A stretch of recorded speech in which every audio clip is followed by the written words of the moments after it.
For this video, I'm going to be talking about this subject who I spent quite some time studying.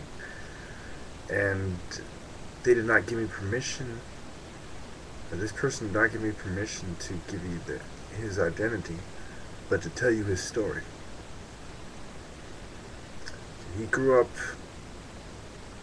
in a two-parent home,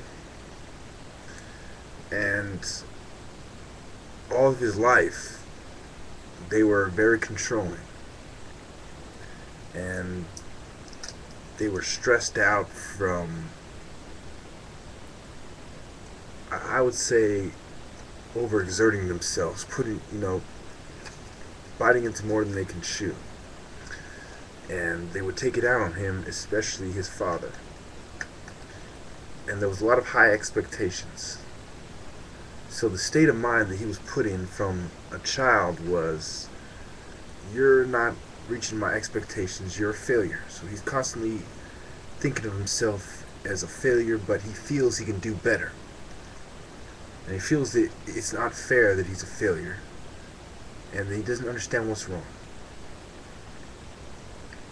So, as this subject story continues, it becomes apparent that he starts finding trouble and internalizing a lot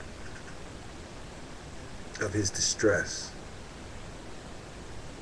and a lot of the pressure. So as he grows older, he is shy as it is, because he was a little bit taller than everybody else, which made his shyness a little bit worse, and which I can relate to because I'm pretty tall myself. And he grew up falling in love with a lot of women, and from my observation, that could partially be due to the isolation. Having lived in the hills, separated, and growing up in private schools, that this person didn't understand really what a woman was. And from the lens he was looking at it from, women were something virtuous and beautiful, and something that he needed in his life. And the fact that he wasn't around them a lot of the time, like other people were, exasperated the problem. Made the problem worse. So he grows up, and it's my understanding that like I told you before, I spent a long time studying the subject. So this person went to many different schools. It was interesting hearing how this person related in the different environments. A Christian school, a public school, a private school, a reform school, boarding school, and an adult school, all for high school. He mentioned that when he went to public school, it was one of the more populated schools, so that maybe have something to do with why he fell in love with a woman named Maria. We'll call her Maria Mel, M-E-L. I can't finish the name because I can't give away the identity of this person or his, I guess you'd call it, long lost crush, which obviously is lost forever, since it's been about 10 years since this person was in high school or more. Okay, more like 15 years old, because this man now is a middle-aged man. And so as I was studying the subject,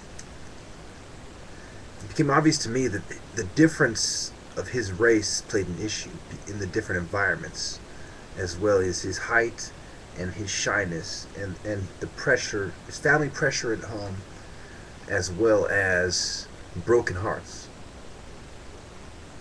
And he would bring up that a lot of times when he'd feel the pressure, he would look for excuses, and when he was upset, he would refuse to eat.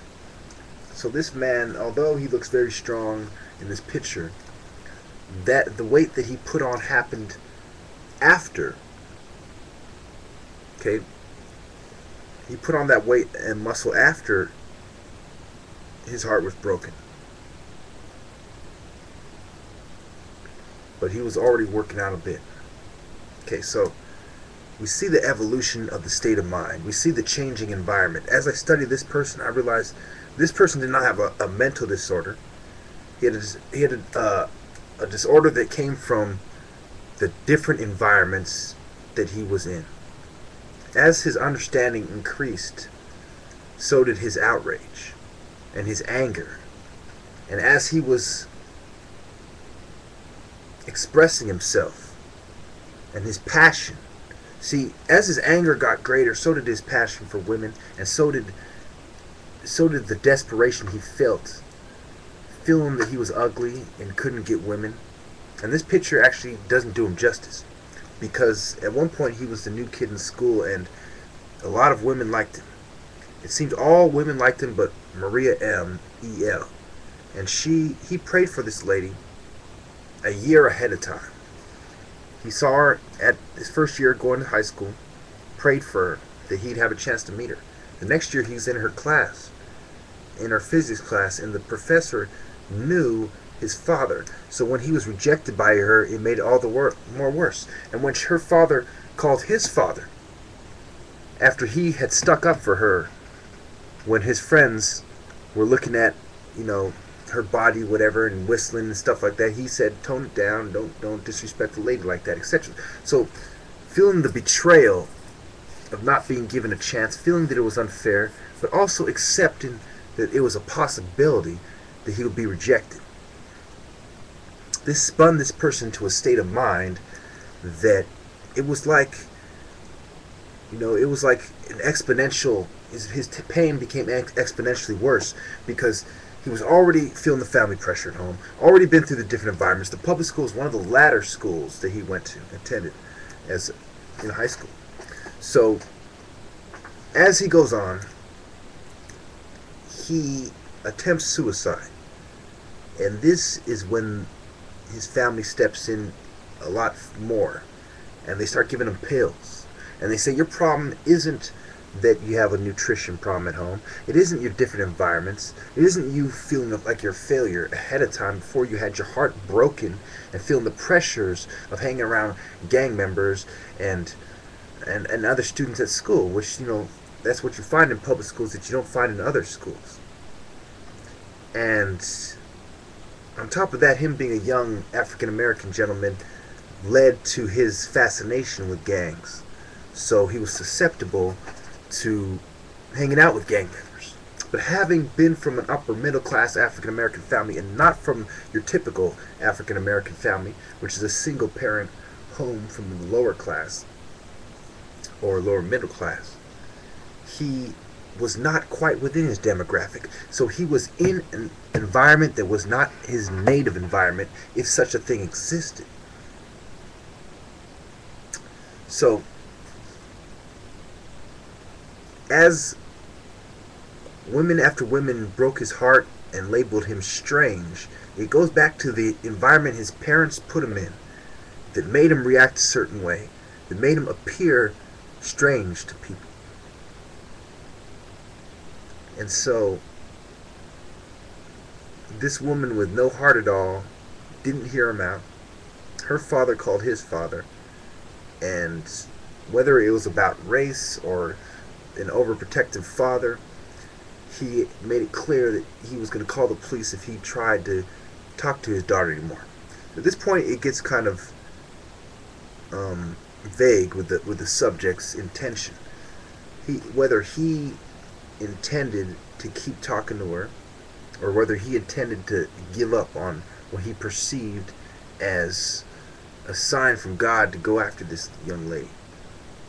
Well, to make a long story short and to wrap it up, this man's problem, after analyzing his situation thoroughly, came up with that all the medications he was put on from about 15 to 25 made his problem worse, and he started developing serious mood problems. I wouldn't call them mood disorders, because if you stop the medication and you change your environment, he would be better.